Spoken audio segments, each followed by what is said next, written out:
वफाकी हुकूमत की तरफ से तमाम सूबों के वज़रा को बुलाया गया था। जो नेशनल और रीजनल क्राइसिस है उस हवाले से एक मीटिंग होनी थी। बावजूद इसके कि जो तरीक़ाकार पाकिस्तान के सबसे बड़ी सियासी जमात पाकिस्तान तहरीक इंसाफ के साथ हो रहा है, बावजूद इसके कि पाकिस्तान के साबका वज़ीर-ए-आज़म जनाब इमरान खान साहब उसके साथ जो हो रहा है, बावजूद इसके उनकी अहलिया के साथ बुशरा बीबी के साथ जो हो रहा है, बावजूद इसके कि उसकी बहनों के साथ जो हो रहा है, उसकी पार्टी के साथ जो हो रहा है, उसके कारकुनों के साथ जो हो रहा है, मुसलसल 3 सालों से पाकिस्तान तहरीक इंसाफ को दीवार से लगाया जा रहा है। तमाम तर जुल्म, जबर, फस्तायत, दुनिया में ऐसा कोई नाम नहीं है जुल्म और जबर का जो आप दें और वो पाकिस्तान तहरीक इंसाफ के कारकुनों के साथ, लीडरशिप के साथ, लीडर के साथ, जनाब इमरान खान साहब के साथ, उनकी फैमिली के साथ हुआ ना हो। लेकिन उसके बावजूद पाकिस्तान तहरीक इंसाफ ने, पाकिस्तान तहरीक इंसाफ की सूबाई हुकूमत ने, इमरान खान साहब की पार्टी ने, इमरान खान साहब की सूबाई हुकूमत ने ये फ़ैसला किया था कि हम पाकिस्तान के लिए और पाकिस्तानी कौम के लिए इस मीटिंग में शिरकत करेंगे। लेकिन बदकिस्मती से वजूहात तो बयान नहीं की गई, लेकिन आज की मीटिंग को मनसूख कर दिया गया है और आज की मीटिंग नहीं हो पाई। मैं हैरान इस बात पर हूं कि जब भी किसी मुल्क पर क्राइसिस आते हैं तो उस मुल्क का वज़ीर-ए-आज़म अपनी कौम को, अपनी पार्लिमान को एतमाद में लेता है। लेकिन रीजनल हालात जो चल रहे हैं और उसके असरात जो पाकिस्तान पर पड़ रहे हैं, हमने किसी को नहीं देखा कि उन्होंने कौम के सामने आकर कौम से खिताब किया हो, एक जमहूरी अंदाज अपनाया हो, पार्लिमान को एतमाद में लिया हो, बल्कि बंद कमरों में फैसले हो रहे हैं जिसका इल्म किसी को भी नहीं है। लेकिन जो भी फैसला होगा, जो भी फैसला किया जाएगा, ये इनके दिमाग में होना चाहिए कि उसका असर सिर्फ एक ख़ानदान पर नहीं पड़ेगा, उसका असर सिर्फ एक इदारे पर नहीं पड़ेगा, उसका असर पूरे पाकिस्तान पर पड़ेगा, पूरे पाकिस्तानी कौम पर पड़ेगा। तो जब एक ख़ानदान या एक इदारे पर कोई असर नहीं पड़ेगा, पूरे पाकिस्तान और पाकिस्तानियों पर इसका असर पड़ेगा, तो पूरे पाकिस्तानी कौम ने वोट इमरान खान साहब को दिया है। पूरी पाकिस्तानी कौम इमरान खान साहब की पार्टी के पीछे खड़ी है। पूरी कौम ये चाहती है कि पाकिस्तान के फैसले कौम का अजीम लीडर जनाब इमरान खान साहब करें, ना उसे, ना उसकी पार्टी को एतमाद में लिया गया है। और हम किसी भी फैसले में ना शरीक हैं, ना ही हमें किसी भी फैसले में एतमाद में लिया गया है और ना ही हमें उसकी कोई खबर है। इसके साथ साथ इससे पहले मीटिंग में मुज़म्मिल साहब ने शिरकत की थी, क्योंकि मेरी कैबिनेट मीटिंग थी तो मैं उसमें शिरकत नहीं कर सका। उसमें कुछ फैसले किए गए थे कि हमने ऑस्टेरिटी मेजर लेने हैं, हमने पाकिस्तानी कौम का पैसा भी बचाना है और हमने जो है पेट्रोल को भी थोड़ा कम इस्तेमाल करना है, क्योंकि जो हालात चल रहे थे उसके मुताबिक ये फैसले हुए थे।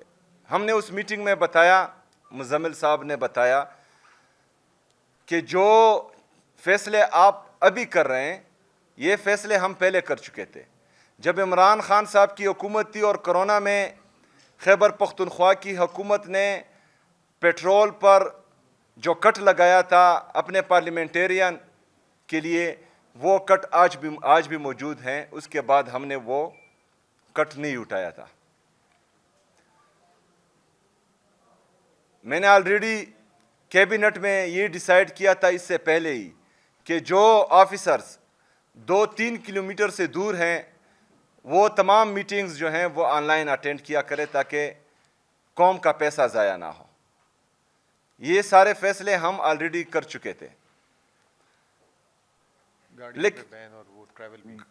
گاڑیوں پر ہمارا بین ہے. کوئی بھی کسی بھی پارلیمنٹیرین کے لیے یا بیوروکریٹ کے لیے ہم نے کوئی نئی گاڑی نہیں خریدی. باہر ملک کے ٹریول پر بین ہے. جب انتہائی زیادہ ضرورت ہوتی ہے اور ہمیں لگتا ہے کہ جانا چاہیے تو کیبنٹ سے اپروول لی جاتی ہے, اس کے بعد ہی کوئی جا سکتا ہے. ایک طرف ہم پاکستان تحریک انصاف اور پاکستان تحریک انصاف کی حکومت مسلسل اپنی قوم کا سوچ رہی ہے, پاکستان کا سوچ رہی ہے. دوسری طرف 7 مہینوں میں $5 ارب سے زیادہ قرضے لیے جاتے ہیں اور شاہ خرچیاں اتنی کہ 12 ارب روپے کے جہاز لیے جاتے ہیں. ایک طرف $5 ارب قرضہ لیا جاتا ہے, پھر اسی قرضے سے 2 پائلٹ ہائر کیے جاتے ہیں جس کی تنخواہ $70,000 سے زیادہ ہوتی ہے اور اس کو انہی قرضے کی ڈالر میں سے تنخواہیں دیے جاتے ہیں. انہوں نے اپنی شاہ خرچیاں کم نہیں کرنی. انہوں نے قوم کو اعتماد میں نہیں لینا. ان کے پاس کوئی ویژن ہی نہیں ہے, ان کا کوئی منشور ہی نہیں ہے, نہ فکر بھی نہیں ہے, نہ پاکستان کی نہ پاکستانی قوم کی, کیونکہ ان کو پتہ ہے کہ 17 سیٹوں سے ہماری حکومت آ جانی ہے. ہم نے جو ہے تھوڑا سا چیری بلوسم لگا دینا ہے تو کام بن جائے گا. تو جب پاکستان کے فیصلے, جمہوریت کے فیصلے ایسے ہوتے ہیں تو پھر کوئی بھی پاکستان اور پاکستانی قوم کا نہیں سوچتا. اور جن کے لیے تمام ادارے مفلوج کر دیے جاتے ہیں, جن کے لیے جمہوریت سے لگے ہوئے, چاہے وہ صحافت ہے, چاہے جوڈیشری ہے, چاہے نیب ہے, چاہے کوئی بھی ادارہ ہے, وہ سارے مفلوج کر دیے جائیں اور ان کے ہر غلط کام پر خاموشی در لی جائے, تو وہ پھر کیوں پاکستان کا سوچیں گے؟ وہ پھر کیوں پاکستانی قوم کا سوچیں گے؟ بالکل بھی نہیں سوچیں گے. تو میرے خیال میں جو بند کمروں کے فیصلے کرتے ہیں ان کو ابھی سوچنا چاہیے, کیونکہ پاکستان جس دلدل میں پھنس رہا ہے, ایسا نہ ہو کہ وقت گزر جائے اور پھر کوئی بھی سنبھالنے والا نہ ہو. تو اس وقت سے ہم سب کو ڈرنا چاہیے. پاکستان کی معیشت کا یہ حال ہے کہ جب ریجیم چینج آپریشن ہو رہا تھا تو ہماری پاکستان کی جی ڈی پی گروتھ 6.1% تھی. آج جو ہے وہ 3% سے نیچے آ چکی ہیں. جب ایک حکومت کو گرایا جاتا ہے بیرونی سازش کے ذریعے تو وہ اس لیے گرایا جاتا ہے کہ وہ صحیح کام نہیں کر رہا اور ٹھیک بندے کو لایا جاتا ہے, لیکن وہ بھی غیر جمہوری عمل ہے. ہر بندے کو اپنا ٹینور پورا کرنا چاہیے, لیکن جن کو لایا گیا انہوں نے پاکستان کا بیڑا ہی غرق کر دیا, لیکن کوئی پوچھنے والا نہیں ہے. ہمارا انڈسٹریل گروتھ منفی میں جا رہا ہے, ہماری ٹیکسٹائل کی انڈسٹری بند ہوتی جا رہی ہے, ہمارا تجارتی خسارہ $20 ارب سے تقریباً تجاوز کر چکا ہے, ہماری ایکسپورٹس تباہ ہو چکی ہے. ہمارا نوجوان جو اس ملک اور قوم کا قیمتی اثاثہ ہے وہ پاکستان سے بھاگنے کے طریقے ڈھونڈ رہا ہے, کیونکہ یہاں پر نہ روزگار کے مواقع ہیں اور نہ ہی جو ہیں ان کو اپنا مستقبل یہاں نظر آ رہا ہے. ہمارا ایگریکلچر گروتھ وہ بھی منفی میں جا رہا ہے. کسان رو رہا ہے, کسی کو کسان کی فکر ہی نہیں ہے, لیکن ان سب کے باوجود انہوں نے مزید پاکستانیوں کو تباہ کرنا ہے. اپنی شاہ خرچیاں کم نہیں کرنی. 12 ارب روپے کے جہاز خریدنے ہیں, اس کے لیے $70,000 کے پائلٹ ہائر کرنے ہیں, لیکن بوجھ کس پر ڈالنا ہے؟ پاکستانی قوم پر. 321 روپے پیٹرول پہنچ گیا ہے, 321 روپے تک.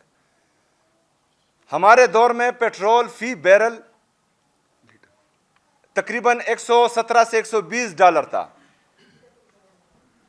لیکن पेट्रोल की कीमत 150 रुपये थी, आज फी बैरल तकरीबन $85 का है, लेकिन हमारी पेट्रोल की कीमत 321 रुपये तक पहुंच चुकी है। 75 सालों में पेट्रोल की कीमत 150 रुपये तक थी, लेकिन सिर्फ 3 सालों में 171 रुपये का इजाफा हुआ है। मतलब 75 साल में 150 रुपये, सिर्फ 3 सालों में 171 रुपये का इजाफा, मतलब 75 साल से भी ज्यादा। क्यों? क्योंकि इनके साथ पॉलिसी है ही नहीं, इनका मंशूर है ही नहीं, इनका जहन है ही नहीं, इनकी ये नीयत ही नहीं है कि पाकिस्तान तरक्की करे। तो ये अपनी मईशत का क्यों सोचे, ये पाकिस्तान की इंडस्ट्रियल ग्रोथ का क्यों सोचे, एग्रीकल्चर ग्रोथ का क्यों सोचे, नौजवान का क्यों सोचे, इन्फ्लेशन कम करने का क्यों सोचे? क्योंकि इनको पता है कि 17 सीटों से फिर हमने आ जाना है। जमहूरियत तो मफलूज हो चुकी है, इदारे भी मफलूज हो चुके हैं। आज हमारा इरादा था कि हम वहाँ पर अपना जो हमारा NFC का मुकदमा है वो भी इनके सामने रखें, लेकिन जो मीटिंग नहीं हुई तो कल NFC के हवाले से जो सब कमेटीज़ हैं उनकी मीटिंग होने वाली हैं। तो हम पूरे पाकिस्तानियों को ये बताना चाहते हैं कि हमारे साथ एक दफ़ा फिर जो है वो सौतेली माँ जैसा सलूक हो रहा है, खैबर पख्तूनख्वा के अवाम के साथ इम्तियाजी सलूक हो रहा है, और हमें जो हमारा ड्यू शेयर है NFC में वो नहीं दिया जा रहा। NFC में हमारा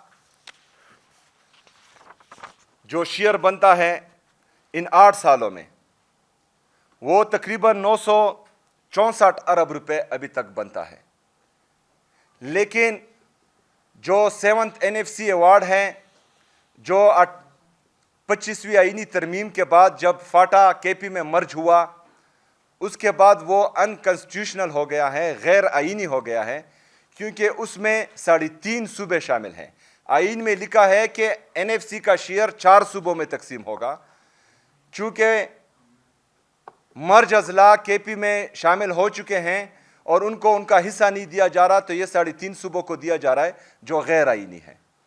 उसकी मद में 964 अरब रुपए 8 सालों में पंजाब की हुकूमत ने 567.9 अरब रुपए खैबर पख्तूनख्वा के और हमारे कबायली अजला के वो पंजाब लेके गया है। सिंध 278.1 अरब रुपए लेके गया है जो हमारे कबायली अजला और खैबर पख्तूनख्वा का हक था। बलूचिस्तान 118.1 बिलियन 118.1 अरब रुपए लेके गया है जो खैबर पख्तूनख्वा का हक था, जो हमारे कबायली अजला का हक था। ये गैर आईनी काम मुसलसल 8 सालों से होता आ रहा है। हमारी बार बार आवाज़ उठाने के बावजूद हमारी सुनवाई नहीं हो रही। वफाकी हुकूमत के साथ, वफाकी नुमाइंदों के साथ हमारी 4-5 मीटिंग्स जो हुई हैं मेरे या मेरे बग़ैर, उन सब में हमने ये बात की है, ये आवाज़ उठाई है, लेकिन उसके बावजूद भी टस से मस नहीं हुआ कोई। आज हम एक दफ़ा फिर मुतालबा करते हैं कि इस 7th NFC अवार्ड को अपडेट किया जाए, उसको कॉन्स्टिट्यूशनल कर दिया जाए, ताकि जो हक लाहौर में बसने वाले शहरी का है, कराची में बसने वाले शहरी का है, क्वेटा में बसने वाले शहरी का है, पेशावर में बसने वाले शहरी का है, वो हक भी कबायली अजला के कबायलियों के लिए भी मुख्तस हो।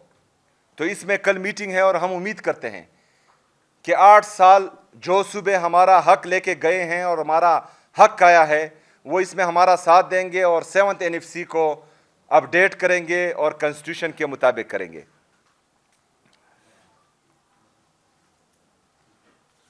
दूसरा आखिरी, मैंने कल हमारी जो AIP है कबायली अजला के लिए जो 100 अरब रुपए का सालाना वादा किया गया था, अभी तक 700 अरब रुपए में से हमें सिर्फ 132 अरब रुपए मिले हैं। तकरीबन 168 अरब रुपए मिले हैं, 532 अरब रुपए वफाक हमारा उसमें भी बकाया है। इस साल وفاق نے AIP کے مد میں ہمیں 1 روپے بھی نہیں دیا.